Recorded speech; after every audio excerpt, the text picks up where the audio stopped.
Hey y'all. Hey everybody. I'm just about to go live and talk about some stuff. I'm actually gonna pin this tweet right here. I don't know how to pin it. I'm gonna pin. I just pinned a comment. The comment I pinned is it's about a story that just went up, and for some reason it said boxing, networks, or no, boxing promoters, and it's supposed to be titled boxing networks. They're the ones that I feel are sexist, and that they're not being fair to women's boxing. Not so much of the promoters, because overall the promoter don't really make all the decisions. There are certain things that the promoter don't have access to. What is this? I know exactly what I was talking about and why. So I'm about to go live with my promoter, because I'm not talking about him in an article. I'm talking about all these other boxing networks, and it's not the promoter. So for those who don't know the order of things are: there's a promoter, and the promoter works with networks. The networks are the decision makers on who fight, when they fight, whatever. So y'all, welcome to my live. My promoter, Dimitri Salita, my boy. How you guys doing? Good to be with you. Good to be live with you, Claressa. I think this is our first time.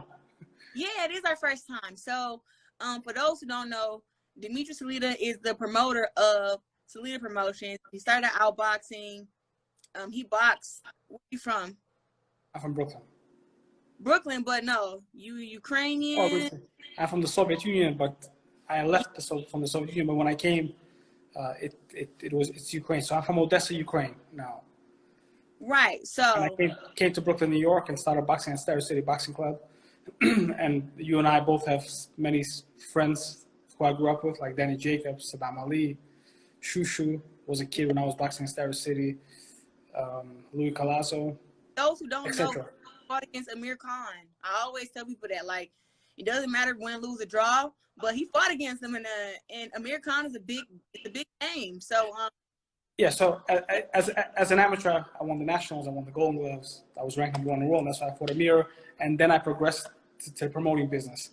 And for those that don't know, I read about Claressa Shields in the Wall Street Journal in 2016 before she won her second Olympic gold medal. And when I read the article, it was just a little mention. I was like, man, this is the greatest boxer coming out of the Olympics, men or women.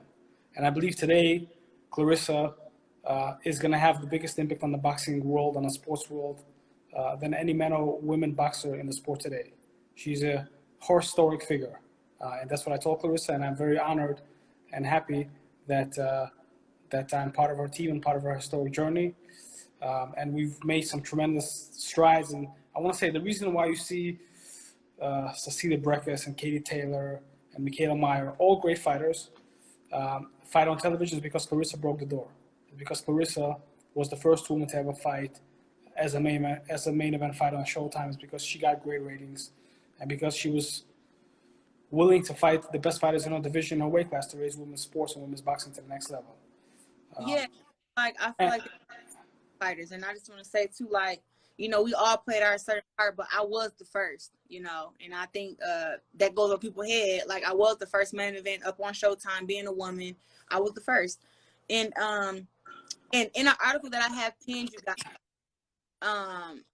it's an article, and I guess the topic is like boxing promoters, sexist, or whatever. But I wasn't talking about.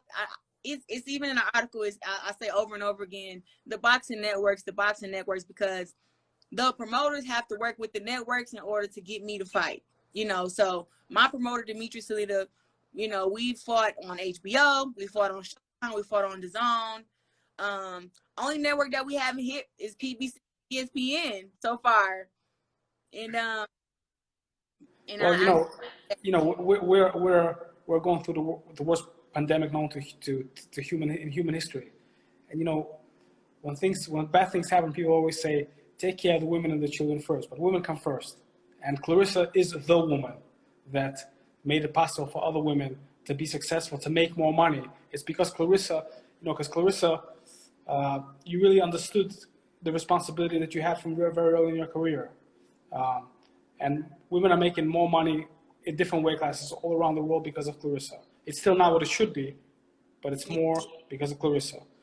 And Also, and, as far as in the networks, you know, I want to speak on that. You know, some networks have, like, I know, you know, my last fight was a purse of 350K.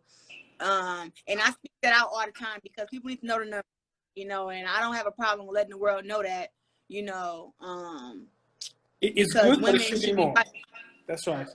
Everything I've done in the sport, the fact that, you know, I got stopped right there, and, you know, now these networks kind of give me trouble and say, oh no, you're asking for too much, and pandemic this and that. And it's like, at the same time, even though you're not cutting the men's check in half. And so when I said the networks, like I said, that goes for, you know, ESPN, Showtime, DAZN, Premier Boxing Champions, especially, because they don't even, you know, have any women fight on, you know. So I wasn't talking about like my promoter, because I feel like Demetrius Lita is doing a great job as far as him with me. We haven't fought in over a year. It's also not his fault, you know. And I look at promoter Eddie Hearn. You know, he's doing great things over there up in the UK for the women, but he's also a promoter who also likes to protect his fighters. You know, like me, my promoter don't have to protect me. You know, you can't throw a wolf to the wolf. You know what I mean? I'm already the wolf. You know, You're the so lion. You're the lion, the king of the jungle. Right. I never had to be protected from them. I mean, I told Dimitri when I first signed with him, I said, you know, I want to fight Christina Hammer my 7th fight. You know, if I can get her my 4th fight for a world title fight, yes. But I ended up getting her my 8th fight, and I beat her. You know, and she was 24-0, 11 knockouts. And I feel that, like I said, it's a great job with his girls over there, but he's also protecting some of them from some unification fights. And now that he has Savannah Marshall, he's been talking a lot of shit. Eddie, Eddie got an exclusive deal with DAZN, and although Katie Taylor, you know, is from over there and he's doing a good job with her, I think that more could be done for women's boxing when you have an exclusive deal with a network.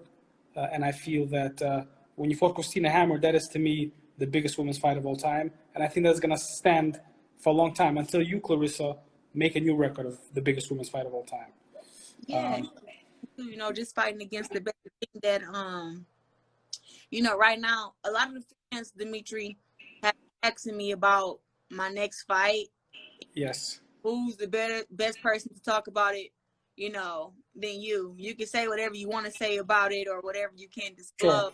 So sometimes, you know, sometimes, you know, when the people don't let you in the door, you got to build your own house. So working on an exciting opportunity. And what's great to see is that you just started this Instagram live just unannounced, and we have hundreds of people here following you and commenting and involved in this conversation, which shows how popular and loved you are. So we're gonna do something very special where the boxing fans and the sports fans and supporters of women's rights and all things being right and being equal can support you. And it's something we're gonna announce soon. I'm very excited about it. And it's gonna be big. So I want to say it again. So a fight announcement should be soon, you say? Yes. No, because call you when we get here, because you're gonna laugh at something. I'll be like, I don't know what's up with people, but I should have a fight announcement soon. So for boxing fans, I do want to say that we had a couple of fights almost done. Yeah. And because of the pandemic and because of the different situations happening with things closing down, we weren't able for it to come together, unfortunately. But it seems to be that things are becoming more stable and we're able to handle the situation in terms of what's going on with the pandemic and things to be vaccination, things to be coming back into play, and we're getting ready to announce something in the next week or so. Yeah. And all these people on Instagram, thank you so much for commenting and for talking, but you guys got to tune in when this next thing is announced. Yes, and of course we're gonna go live again, you know, and again and again. Too. And just here, the purpose of this live was for the article at the bottom. It was not talking about my promoter, at least. It was actually talking about the boxing networks, which are Showtime, The Zone, ESPN, Premier Boxing Champions, about how they don't support women, how they're the decision makers. If they say we want to have women fight on every pay-per-view card that we ever have, that will happen. But they're the ones who like to say no. They're the ones who tell the promoters, hey, no, we don't want to do women up on this card, you know. And they're the ones feel that, you know, women aren't big enough to sell or whatever. But if you ask me, I think that women should just say, F the boxing networks, and we need to get our own boxing network and do pay-per-views with the best world champions that we have, and just start our own thing, because we may not start off big. If we start off small, sure, but at least we'll know how much we can raise and how much we can get paid, you know. And I feel like me having 374K followers, these are all organic. I haven't bought followers or anything like that. I have a huge following, you know, and I was getting 430K views on Showtime, and now they're getting 125K views, 150K views, and they're paying these men all this money, but they won't even put me on, and I'm the one doing the bigger numbers, you know. And the numbers don't lie. The numbers don't lie, and the numbers are there. So just with that, I feel that women boxers, we have to come together, and I feel like we need to get our own boxing network and just have the best fight the best, throw our own pay-per-views, and you know, show the world what the women boxers numbers can look like, because Dana White did it perfectly. He did it perfectly. Whoever comes up with the idea to have their own women's boxing network, he's going to be a very rich, wealthy man or woman. And, you know, it's probably going to be me. I just got to figure this shit out. I gotta say, the great thing that I see on this chat is that people here from all over the world commenting on how they love Claressa. It's really incredible. Claressa, women's boxing exists in the United States mostly to the extent that it does because of Claressa's success in the ring. So, we're going to continue to make history together and break barriers and doing a lot of incredible things. And we're working on something very exciting. And it's going to be another, even though we've had some challenges in making sure the fight is televised in the biggest and best capacity possible, this is going to be another historic, groundbreaking fight, a big fight. And Claressa said to me, when you get in the ring, I want to fight the best. Yeah. Every time I want to fight the best. And you fought for your world title only in your fourth professional fight. Yeah. So, with Nikki Alla's ass. In Detroit. Mm-hmm. You know what I mean? Right. So, for y'all on here, I'm about to order me something to eat. I just finished 2 trainings back to back. You know, I'm down here in Albuquerque, New Mexico. I gotta say, Claressa, you look skinny, even though I'm not seeing. You know, I'm working. You know, I stay fight ready. You know what I mean? How's the weather in New Mexico? It's cold as hell. It's like Michigan. Oh, is it really? Yeah. It's snowing? I saw the video with snow. It's snowing? It's cold down here. Is there snow? It snows some days, yeah. Are you guys in the mountains over there? No, I'm not in the mountains. You know that. I ain't playing no games with that. I'm actually who train out there? In a Jackson Wink dorm. So who's out there with you? What you mean? Like who the fighters that are out there with you? Who are training? Holly Holm, Johnny Bones. There's a couple of the MMA fighters out here. So what's your training schedule like when you're out here? It's different every day. Like I think on Tuesday I think I trained 4 times, you know, and then the next day I trained 3 times. Today I trained 3 times also. Tomorrow, same thing, you know. What's the training like? So like what are the 3 training sessions? What are they like? The training sessions are different. Like I have a training session where I hit mitts, but the mitts are, you know, 1-2 kicks, you know, knees. It's everything mixed together, kind of learning and creating combinations for my body. So, you know, 1-2 left kick, 1-2 right kick, 1-2 hook, right kick. It's so many different combinations. You know, knee, you know, go for a takedown. You know, pads is like a simulation of the fight. And then I have jiu-jitsu training where I only fight on my back. You know, I just make sure I don't get in submission holds, and I try to see what I could find that I can get people up in holds and chokes and stuff like that. Been working the hell out of that, and I drill that for an hour, hour and a half, and then I also have too where I do my wrestling training, where you know you fight with the hands, fight for positioning, head positioning, shoulder positioning, But just a whole lot of repetition of stuff. We really working on my weaknesses. You know, it's not a lot of you know, boxing that I'm doing. Like that's what I'm great at. You know, I'm working on avoiding takedowns. I'm working on getting takedowns. I'm working on how to get up if I'm taken down. Like all the stuff that I'm weak at, I spend the most time. So it's been some hard training, but I'm definitely learning every day. And that's why I live here. Like I can walk over there to the gym right now. Like I live in a dorm that's right next door to the gym. So if they say, hey, you got training at 9 o'clock in the morning, I can get up at 8:55 and walk right next door and be at the gym ready to train. It's like that quick, you know. So and then at the end of the day, I always do my cardio. And that's just to make sure that, you know, I go and get my 3-4 miles in. It's hard to breathe down here, Dimitri. I'm in a high altitude. So the more I push it to, you know, I ran 2.5 miles the other day. Next time I run, I'm gonna go for 3. Is the cardio that you do, is that with a trainer or by yourself? The training I do is with it's with the trainers. I'm saying no, the cardio. The No, cardio that you do. you already know. Like I'm definitely on my own. Well, I don't cardio. know if they have a setup for you to kind of, you know, people run together or whatever. You know, I'm not really good at running outside after I dislocated my knee last year. Right. So I don't really run a lot on my knee, like up on the concrete. So it's only the treadmill for me, or it's a track.